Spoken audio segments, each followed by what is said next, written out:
எடுத்து விட்டோம். அடிப்படை உறுப்பினர் பதவியிலிருந்து எடுத்து விட்டோம்.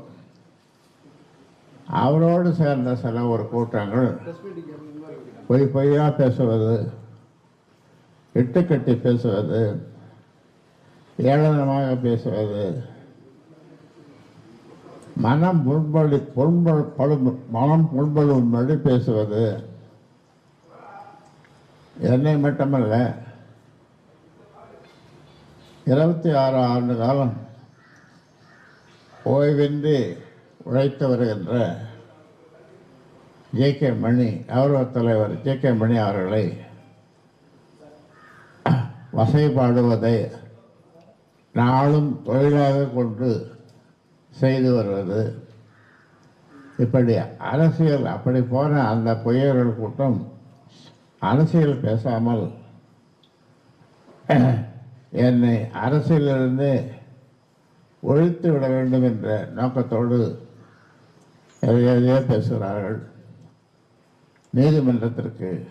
நீதிமன்றத்திற்கு அதுவும் டெல்லி உயர்நீதிமன்றத்திற்கு சென்று எலெக்ஷன் கமிஷனிடம் அதில் இருக்கின்ற சில அதிகாரிகளை வைத்துக்கொண்டு அவர்களே வழக்கு போடுவது, எலெக்ஷன் கமிஷனே ஒரு வழக்கை போடுவது வேடிக்கையிலும் வேடிக்கை. இது 2வது முறையாக தீர்ப்பு. இந்த ரெண்டு முறையும் தீர்ப்பு நமக்கு சாதகமாக வந்திருக்கிறது.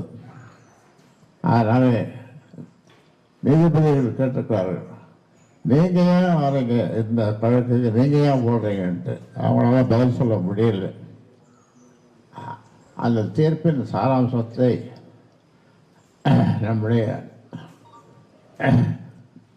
முன்னாள் நீதி அரசர் வழக்கறிஞர் அருள் அவர்கள் உங்களுக்கு சுருக்கமாக விளக்குவார்கள்.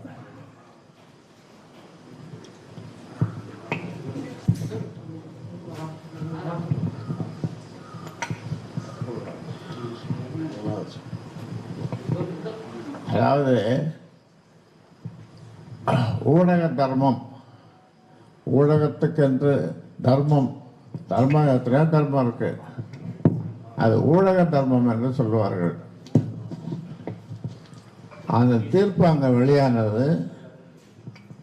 இங்கே ஊடகத்தில் அவர்களுக்கு சாதகமாக அவர்கள் வெற்றி பெற்றதாக பொய்யான பொருட்களை எல்லாம் சில